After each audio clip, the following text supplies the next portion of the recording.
Hi everyone, welcome to the React series. और हमने पिछले लेक्चर में यूज़ लेआउट हुक को कवर किया था और इस लेक्चर में हम यूज़ आईडी हुक को कवर करने वाले हैं, जो कि बहुत ही सिंपल हुक है और ये वीडियो बहुत छोटे होने वाली है।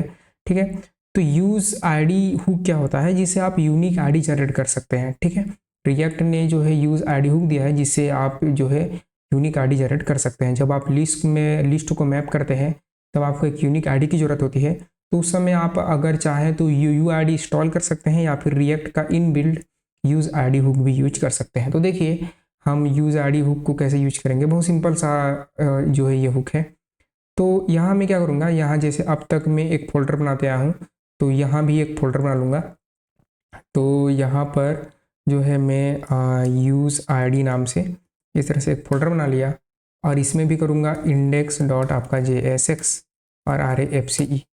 ठीक है, अब ये करने के बाद इसको ऐप में इंपोर्ट कर लूँगा। तो यहाँ पर इंपोर्ट कर लिया और इसको यहाँ से कर दिया कमेंट, और कमेंट करके यहाँ पर हम करेंगे इंपोर्ट आपका index from use ID index. ठीक है, तो यहाँ पर यूनिक आईडी जनरेट होती है यूज आईडी के थ्रू। तो यूनिक आईडी मतलब क्या कि सपोज मान लीजिए आपके पास एक लिस्ट है, तो यहाँ पर जैसे मैं बना रहा हूँ कॉस्ट और आइटम्स नाम से बना रहा हूँ, और उस आइटम्स में यहाँ पर सपोज हमारे पास आइटम है एप्पल कॉमा करके बनाना, एप्पल बनाना, और बनाना करने के बाद जो है मेरे पास है मैंगो, आपका मैंगो, और मैंगो के बाद है मेरे पास ऑरेंज। ठीक है, इसको मुझे मैप करके दिखाना है। तो कैसे दिखाएंगे आप, जब आप मैप करके दिखाएंगे तो आपको सिंपली क्या करना होगा, आपको सिंपली करना होगा आइटम्स डॉट मैप, और आइटम्स डॉट मैप करके यहाँ पर जैसे मैं दे दिया आइटम दे दिया, और आइटम करके या तो आपके पास इसको डिस्प्ले करने के लिए कुछ कंपोनेंट होगा या फिर आप सिंपली एक डिव करेंगे। ठीक है, तो मैं क्या करूँगा, मैं एक कंपोनेंट बना लूँगा यहाँ से। ठीक है, यहाँ पर मैं अगेन यहाँ पर एक फंक्शन बना लूँगा और आइटम नाम से मैं एक जो है यहाँ पर मैं एक फंक्शन बना लिया। ठीक है, और इस फंक्शन में मेरे पास प्रॉप्स में आएंगे आइटम के नाम।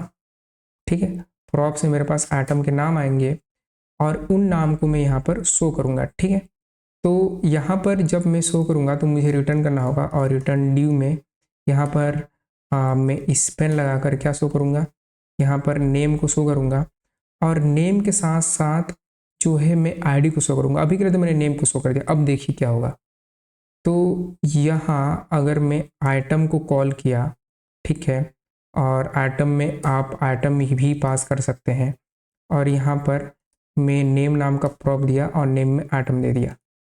ठीक है, नेम में आइटम दे दिया। तो हो क्या रहा है, मैंने क्या किया है मैं आपको समझाता हूँ, समझिए मेरी बात को।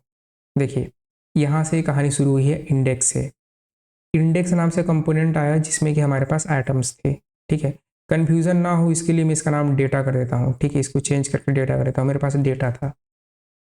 ठीक है, मेरे पास डेटा था, डेटा को मैंने मैप किया तो यहाँ पर मैंने आइटम दे दिया। इसका नाम आइटम ना देकर मैं डी दे देता हूँ ताकि कन्फ्यूजन ना हो। ठीक है, इसका नाम मैंने डी दे दिया। ठीक है, तो मुझे मैप करना होता, मैप में मुझे एक पैरामीटर पास करना, मैंने डी दे दिया। मेरे पास एक आइटम नाम से कंपोनेंट है जो कि मैंने यही बना लिया, इसके थ्रू मैं यहाँ पर शो कर रहा हूँ। पैरामीटर में प्रॉप्स में मैंने नेम दिया, जो कि यहाँ पर नेम दिया है तो मुझे यहाँ नेम लेना पड़ेगा प्रॉप्स में। तो यहाँ पर मैं नेम को शो कर लिया। अब क्या होगा, अब देखिए अब क्या होगा। अब जो है हम आते हैं ब्राउज़र में, तो ब्राउज़र कहाँ है हमारा। ठीक है, ब्राउज़र हमारा ये रहा ब्राउज़र। ठीक है, देखिए, और इसको एक बार रिफ्रेश करते हैं, तो रिफ्रेश कर कंसोल में जाएंगे तो ये बोल रहा है कि हर चीज़ को एक यूनिक की चाहिए, एक यूनिक चाइल्ड चाहिए। ठीक है, तो आप की क्या देंगे।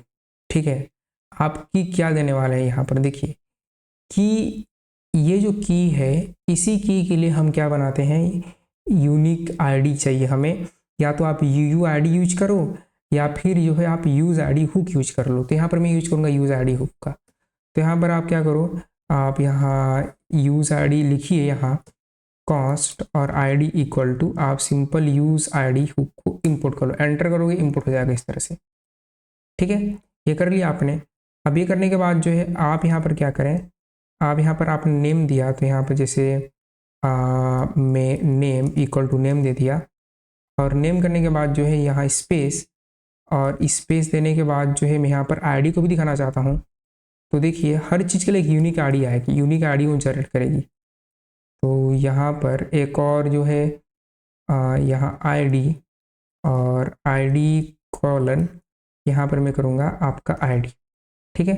तो मुझे एक यूनिक आईडी दिखेगी हर चीज़ के लिए, ठीक है। तो यहाँ पर की में मैं क्या करूँगा, की में तो मैं कुछ ही पास कर दिया, की में मैं जो है ये डी को ही दे दिया, ठीक है, की में मैंने डी को दे दिया। अब देखो आपका जो ये यू आई डी है ये हमेशा आपको यूनिक आईडी जनरेट करके देता रहेगा और आपकी प्रॉब्लम जो है सॉल्व हो जाएगी। तो अभी जो है मैं जाऊँगा और जाने के बाद जो है अब देखिए अब इसको रिफ्रेश किया तो आप देख सकते हैं कि हर बार मेरी यूनिक आईडी आ रही है और मेरा जो प्रॉब्लम था वो प्रॉब्लम रिजॉल्व हो चुका है। तो ऐसे काम होता है। यदि आपको कहीं भी यूनिक आईडी की ज़रूरत पड़ती है आप क्या करो, आप सिंपली जो है यहाँ पर सिंपल यूज़ आईडी इंपोर्ट करो और आईडी कर दो तो आपको हमेशा यूनिक आईडी देता रहेगा, ठीक है। तो ऐसा होता है। ये आपके लेवल में भी काम आएगा, HTML और जो है HTML में लेवल है और इनपुट बना रहे हैं तो पर भी ये काम आता है। तो आई होप कि आपको ये समझ में आई होगी। ये बहुत छोटा सा लेक्चर था। यूज आईडी बहुत छोटा हुक होता है जिसके थ्रू आप रैंडम आईडी जनरेट कर सकते हैं। तो अगर यदि आपको ये वीडियो पसंद आया, सीरीज़ पसंद आ रही है तो अपने दोस्तों के साथ शेयर करें, लाइक करें और कमेंट भी कीजिए सीरीज़ कैसी लग रही है, ठीक है। तो तब तक आप खुश रहिए, आबाद रहिए, मुस्कुराते रहिए। मिलते हैं सीरीज़ के नेक्स्ट लेक्चर में।